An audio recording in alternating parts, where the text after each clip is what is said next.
24 जनवरी 1966 इंदिरा गांधी ने प्रधानमंत्री पद की शपथ ली। I, Indira Gandhi, do solemnly affirm उन्हें ये समझने में कतई देर न लगी कि तारीख ने उनके कंधे पर कितनी भारी जिम्मेदारी डाल दी थी, लेकिन चुनौतियों से दो चार गुना उनकी फितरत थी।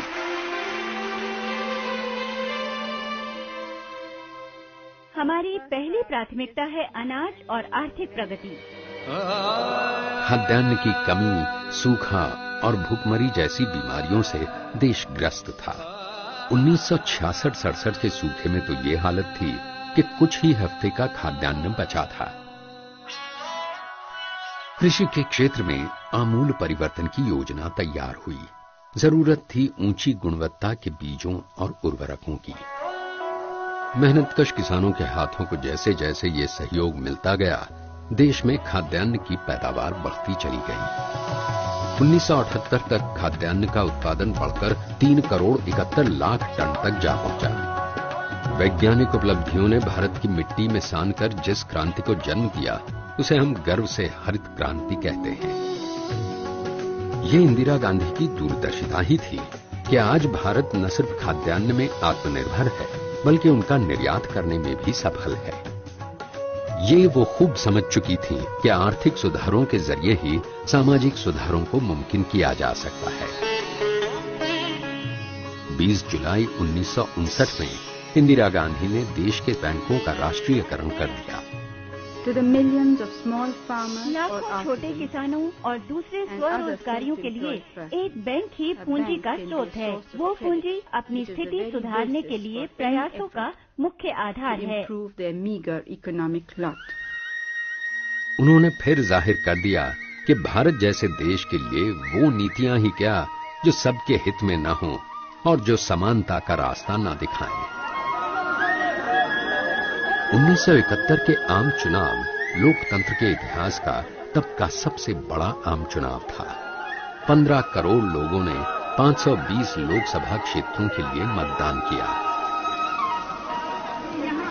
इंदिरा गांधी ने गरीबी हटाओ का नारा दिया, 2 लफ्ज जो आम आदमी के दिलो दिमाग में एक गूंज बनकर उठे। ये शब्द गरीबी हटाओ कोई जादू नहीं है। ये नारा लगाने से गरीबी हटने वाली नहीं है। हटेगी तब जब सरकार ठीक रास्ते पर चले, ठीक दिशा चुने। जो प्यार और खुलूस उनके लिए जनता के दिलों में घर कर चुका था, उसका ठप्पा जनता ने चुनाव में लगा दिया। कांग्रेस ने चुनाव में 2/3 से भी अधिक सीटें जीत ली। मेरे विचार में हमने साबित कर दिया है कि हमारे यहाँ कारगर प्रजातंत्र है और हमारी जनता अपनी जिम्मेदारियों के प्रति सजग है। 18 मई 1974 में भारत ने उनके नेतृत्व में पहला सफल परमाणु परीक्षण किया। दुनिया भर के विकसित देशों को भला ये कैसे सहन होता, लेकिन इंदिरा गांधी अपने फैसले पर कायम रहीं। हमारा विज्ञान, खासकर हमारा परमाणु विज्ञान, पिछड़ेपन से आजादी हासिल करने के विकास कार्यक्रम के प्रति समर्पित है। किसी प्रकार के परमाणु हथियार कार्यक्रम को शुरू करने की हमारी कोई मंशा नहीं है। हमारी इच्छा बस इतनी ही है कि रेगिस्तान में हरियाली आए और दुनिया कभी रेगिस्तान न बने। एक तरफ जहां उनकी इन उपलब्धियों ने उन्हें देश के सर्वोच्च नेताओं की कतार में ला खड़ा किया था, वहीं पूर्वी पाकिस्तान पर उनकी कालजयी नीतियों ने उनके नेतृत्व की क्षमता को समूची दुनिया के आगे उजागर कर दिया। 1971 तक पाकिस्तान के फौजी हुक्मरानों ने पूर्वी पाकिस्तान पर वो कहर बरपाया कि भारत में शरणार्थियों की एक बाढ़ सी आ गई थी। श्रीमती गांधी ने दुनिया से इस कत्लेआम को रोकने की गुहार लगाई, पर पाकिस्तानी हुक्मरान टस से मस न हुए। दुनिया का नजरिया बदलने के लिए इंदिरा गांधी को यूरोप और अमेरिका का तूफानी दौरा करना पड़ा। हालांकि अमेरिका ने उनकी अनसुनी कर दी, लेकिन इंदिरा गांधी ने बेहद संवेदनशीलता के साथ बांग्लादेश मसले पर दुनिया के आगे पैरवी की। And do you think it can be stopped? क्या आपको लगता है कि इसे रोका जा सकता है?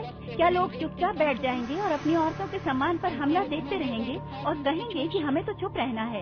ये सबसे बुरे प्रकार की हिंसा है। आपने ऐसे में क्यों नहीं कहा कि हम चुप रहें और शांति बनाए रखें और जर्मनी यहूदियों को मरने दें, बेल्जियम को मरने दें, फ्रांस को मरने दें?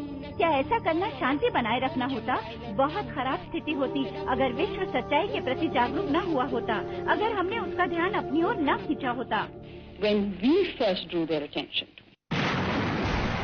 3 दिसंबर 1971 को पाकिस्तान ने भारत पर हमला कर दिया। इसका मुंह तोड़ जवाब देते हुए भारतीय सेना पूर्वी पाकिस्तान में घुस गई। भारत ने आजाद बांग्लादेश को मान्यता दी। इस पर अमेरिका ने धमकाने वाले अंदाज में अपने 7वें जंगी बेड़े को बंगाल की खाड़ी के लिए रवाना कर दिया। लेकिन इंदिरा इस सबसे घबराई नहीं। 15 दिसंबर दोपहर को जब तक अमेरिका का 7वां बेड़ा बंगाल की खाड़ी पहुंचा, ढाका को आजाद करा लिया गया था। आपको सुनकर खुशी होगी कि बांग्लादेश में पश्चिमी पाकिस्तान की सेना ने बिना शर्त हथियार डाल दिए हैं। ढाका आज एक स्वाधीन देश की स्वतंत्र राजधानी है। 16 दिसंबर 1971 पाकिस्तान के जनरल नियाजी ने आत्मसमर्पण के दस्तावेज पर दस्तखत कर दिए। ये जंग के इतिहास का सबसे बड़ा आत्मसमर्पण था। बंगबंधु शेख मुजीबुर रहमान को रिहा कर दिया गया। ढाका लौटते हुए वो जब दिल्ली में रुके तो उनका जोरदार स्वागत हुआ।